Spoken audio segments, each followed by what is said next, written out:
గమనిస్తే ఈ 4 సువార్తల్లో కూడా ఈయన ప్రవక్తలందరి గురించి ఎవరికైతే చెప్పారో ఆ ప్రవచనానుసారుడు. యేసు ప్రభు వారు ప్రవక్త కాదు, ప్రవక్తలందరూ ఎవరి గురించి చెప్పారో ఆ ప్రవచనానుసారుడు యేసుక్రీస్తు ప్రభువు వారు. స్తోత్రం చెప్పండి, హల్లెలూయా. అర్థమవుతుందా మీకు? అందుని బట్టి ఈ 4 సువార్తలకి మంచి పేరు పెట్టచ్చు, పరిచయం. మొదటిది ఏంటి? ప్రవచనము.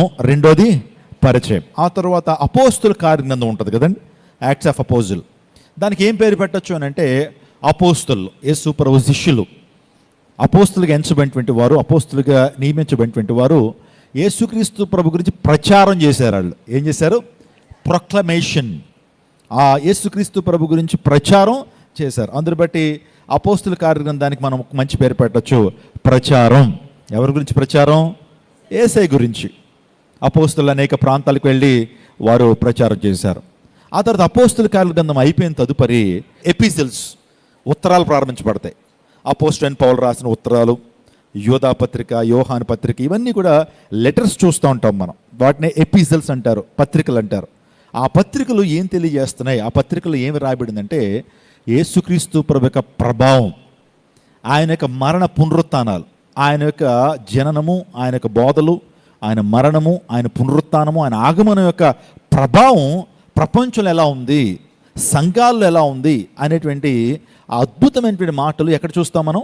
పత్రికల్లో చూస్తూ ఉంటాం. మీకు అర్థమవుతుందా? మొదటిది ఏంటి? ప్రవచనం. రెండోది పరిచయం. మూడోది ప్రచారము. నాలుగోదిగా ప్రభావము. ఇంకా చివరి గ్రంథం అయినటువంటి ప్రకటన గ్రంథం ఏం చేస్తుందంటే యేసుక్రీస్తు ప్రభు యొక్క ప్రభుత్వాన్ని తెలియజేస్తుంది.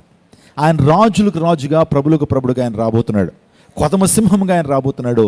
ఆయన ప్రభుత్వం ఎలా ఉండబోతుందో చెప్పేటువంటి గ్రంథమే ప్రకటన గ్రంథం. ఇప్పుడు చెప్పండి అందరూ కూడా, బైబిల్ గ్రంథం అంటే పాత నిబంధన ప్రవచనం, సువార్తలు, పరిచయం, అపోస్తల కార్యగ్రంథం, ప్రచారం, వెరీ గుడ్, పత్రికలు, ప్రభావము, ప్రకటన గ్రంథం.